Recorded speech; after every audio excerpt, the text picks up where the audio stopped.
It's so surreal.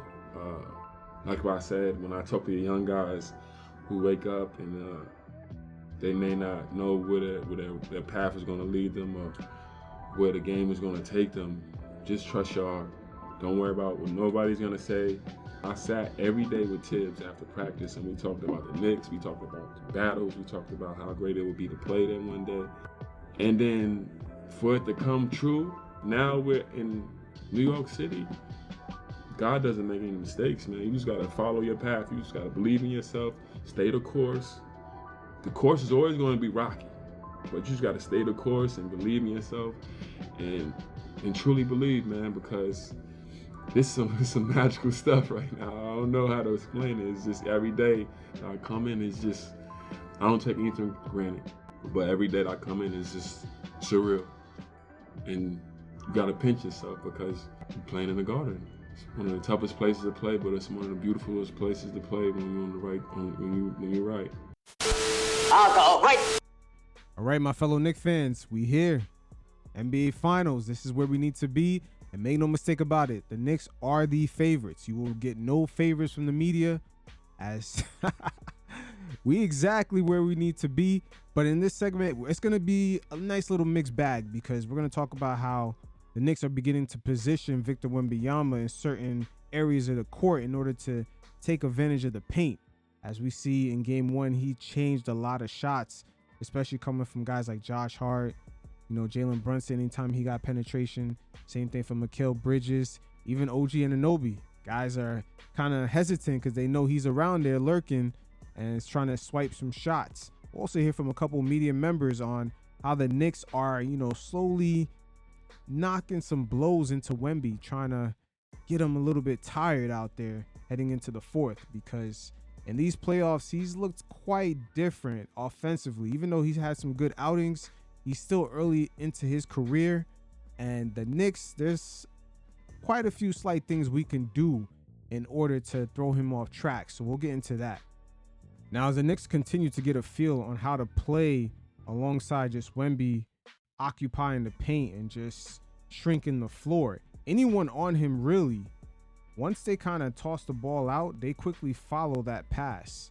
It doesn't matter who's on Wemby. It could be Mikal, Josh Hart. As soon as they pass the ball out, they follow it in order to pull Wemby away from this paint. Not only it leads to offensive rebounds, but guys are not hesitant just worrying about him lingering around. But notice Mikal right here with this ghost screen. And even though Mikal senses Wemby, like this is what Wemby really does. And just to start off this series, it was kind of like watching those NFL games where you see a team who has a nice quarterback who can just throw for a bunch of yards, a bunch of touchdowns, and they go up against a defensive team that is just running the ball nonstop with their running back, getting a couple yards at a time. The game is slow. They're getting interceptions for touchdowns, and that's how those games go. And to start off these finals, it was like watching the same scenario. The Knicks really couldn't just get going offensively normally the way we did during the winning streak. But as we continue to progress throughout this series, we're going to see how Mike Brown begins to play this chess match to position Wemby in certain areas of the court so other guys can just go ahead and cook, especially OG Anunoby out there in their wings. He could take advantage of Castle, Harper, and Vassell. Now, the Knicks are just still filling out how to get Wemby out of position. Check out right here. It's going to be a bunch of actions right here trying to confuse Wemby and just get him to match up against someone and then them come out and pull him into a pick and roll. But the Knicks, they possibly just messed it up right here. But we're going to get a perfect example of the Oklahoma City Thunder in the previous series getting Wemby to go from side to side. That's one way that teams can just allow their penetrators to get in and get layups. Just have Wemby chasing guys or just being confused. But right here, because the shot clock is winding down, see now Cat is on Wemby. Normally now he has to come up because Wemby's going to follow him because Cat is that three-point threat. But right now the shot clock is winding down and Jose just has to chuck it up. Now this is a good thing about the Knicks being off for the whole week. OKC, if you notice, they're running pick and roll early. Wemby is hovering around the elbows, but they're not going to toss the pass to the initial, guard right here. they're going to pass it to the roller. And then you're going to see him quickly initiate a pick and roll. Thus, now Wemby's attention is more on the weak side.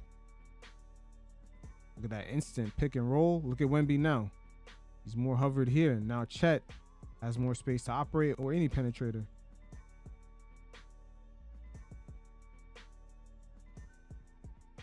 Here's OKC once again trying to set him up one more time.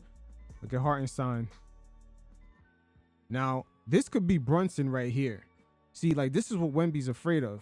Now he has to come up because it's a possible, dribble handoff to a guy like Brunson. So this is their star right here, SGA. So he has to come out and defend this.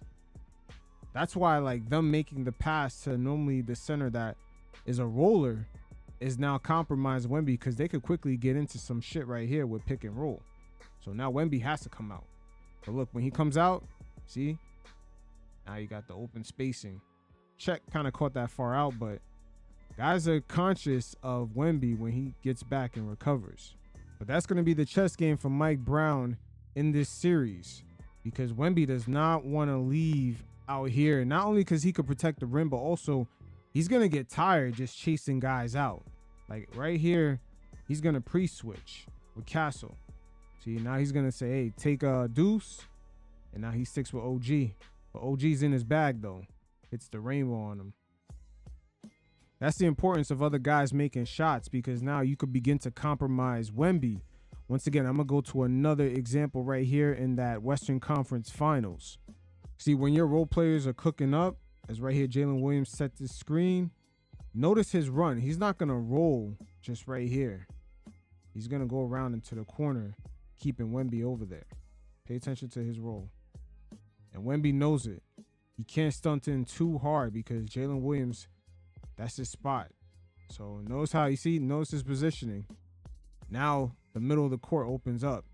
This is going to be interesting how Mike Brown deals with him. That's why it's important for guys like OG to be hitting their shots. Same thing for Bridges. Now, unlike OKC, the Knicks have a stretch five in Karl-Anthony Towns, and when he's trailing like this, now Wemby's forced to come up.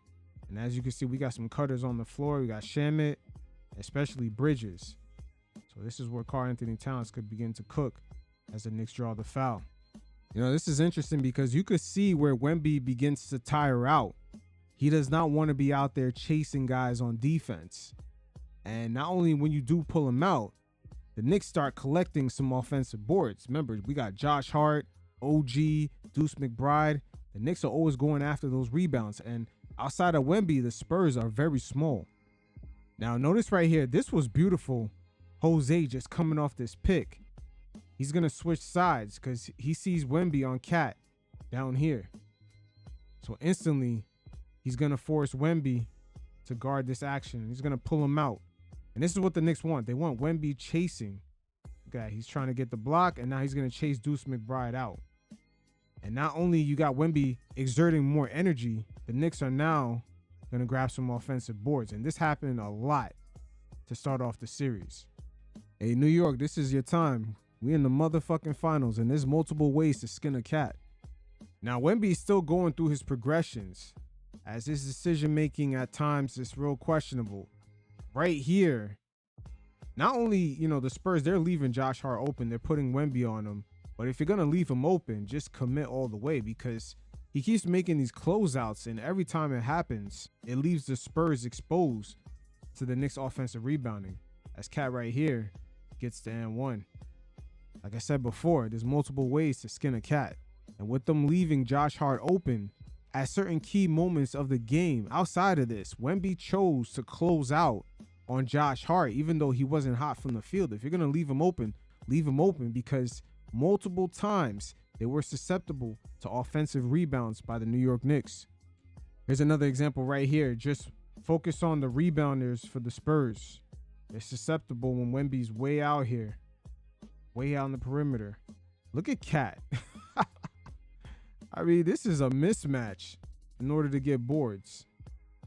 That's why I don't understand why the naysayers just have the Knicks as underdogs. The Spurs are a good and well-coached team, but there's a lot of holes in their game also. This was very interesting of how OKC really compromised Wemby and just forced him to come out, because he's going to have to guard this quick action into the Hartenstein SGA pick and roll. The Knicks could run this with Brunson right here. The pass goes right to the roller. See, the no look right to the roller. Now Wemby has to. He has to be here. This is going to be an SGA Hartenstein dribble handoff. He has to be here. And now the paint is wide open, or he's going to have to defend SGA. He's going to have to come out. And now if the jumper doesn't go in, OKC could still collect rebounds. We are in the motherfucking finals. There are no New York City underdogs coming into it. No, sir. You do not outscore your opponents by 260 points, have no injuries on the roster, and be called the underdogs coming into a series in which your superstar has that KP stamina. And again, in this segment, I promise to get into it because the Knicks are utilizing multiple ways, just like a boxer, to kind of throw that gut punch and get Wemby tired by the 12th round. Here's another gut punch right here when they run pick and roll with Wemby. Once he starts to roll, someone's got to get in his way and get underneath his chest, like right there. Yeah, breathe. Right here, once again, look at Shamet. As Wemby's about to roll, Shamet got to get right underneath him, get in his way, put some more effort. All those days off that the Knicks had, make no mistake about it, they're watching a championship level team in the Oklahoma City Thunder reveal a lot of the weak spots, because there was a lot of adjustments by both teams in that Western Conference Finals. Wemby may be called the alien, but he's definitely human. Look at Brunson right here. Brunson's going to find him and get underneath his chest. See? Now, one of the better ESPN analysts, Tim Legler, gave some great insight into Wemby looking gassed in that fourth quarter. This Knicks team means business, and this was planned and strategized. You guys check it out, and every once in a while, I'll check in. And there's times, sometimes even we can see things because we're sitting there that maybe the cameras aren't going to catch. He was winded and gassed. There were times that he was really having a hard time like catching his wind. And so there's some of that was there. But for me, when I look at it from the Spurs point of view, they did not get him to the spots that he likes to catch the basketball as often as he was in previous rounds, certainly as much as he did in the Western Conference Finals. And it's not like they're out there playing in a vacuum, so you've got to give the Knicks credit. They were physical with him. That's one of the best defensive games I've seen any big man play against Victor Wembanyama this year, what Karl-Anthony Towns did to him in this game. But I thought the initiation of their offense wasn't as good as it needs to be. Mitch Johnson said it after the game. We were saying it during the broadcast. You know, he's got to get the basketball more at that elbow extended area where one dribble he can be at the rim from a face-up position. He was not setting ball screens like inside the three-point line where that first roll puts so much pressure on the back line. It opens up three-point shooting. I just didn't think overall he was catching the ball where he likes to, and I think that's going to be a major adjustment for the Spurs for Game 2. Personnel was out there. Wembanyama played in those games. So I wanted to see like how he attacked the Knicks, and they did have him on Josh Hart a lot. He was guarding him. He was kind of hanging at the edge of the lane, hovering, playing center field. There weren't that many possessions where that was the case last night. He was guarding Karl-Anthony Towns, and I'm going to give Cat a lot of credit in this regard. He went at him. He took 7 shots in his first 11 minutes of playing time, and a couple of them were jumpers, but most of it was the straight line, hard drive at him when Wembanyama closed out. That's a lot to ask. I know he's got great length and all that. We talk about it all the time. But when you're talking about helping on guard penetration, the ball's kicked out to Karl-Anthony Towns at 27 feet, and you've got to run from basically the middle of the lane on a hard closeout, and now Cat's putting it down and coming right back at you and getting an angle on you to the rim. That's an awful lot for a guy that size to change directions and move. And Towns takes that shoulder, he puts it into your chest as he's driving. And Wemby has to worry about that not only for the Knicks starters, but also their bench unit. There's a lot of guys who are cutting, who are threats, and it's going to be a lot to deal with. He has to deal with this whole Knicks squad. I just think that Karl-Anthony Towns played a great game on both ends of the floor against Wemby, and we're not used to seeing bigs take on that assignment on both ends and have as much success as Cat did in this game. So I think, Chandler, to your point, I thought they wore him out defensively as well because he was guarding Cat all over the floor. Look for an adjustment in Game 2 also to be maybe Josh Hart a little bit more. and hover near the lane and not get caught up into those wrestling matches with Cat or those closeouts where you're compromised, because it just expends so much energy to play that way. And also with Wemby, when the Knicks have their smaller guards driving into the paint, Mitchell Robinson and Cat, they're timing it, but they're holding Wemby, or they're trying to like shield him away from trying to swat guys' shot. Here's another perfect example right here. Look at Mitchell Robinson. He's going to time it, but he's going to hold Wemby. The Knicks definitely did this a few times. But it is what it is. On a championship level, it's definitely a team game. So everyone's going to have to contribute, especially to compromise Victor.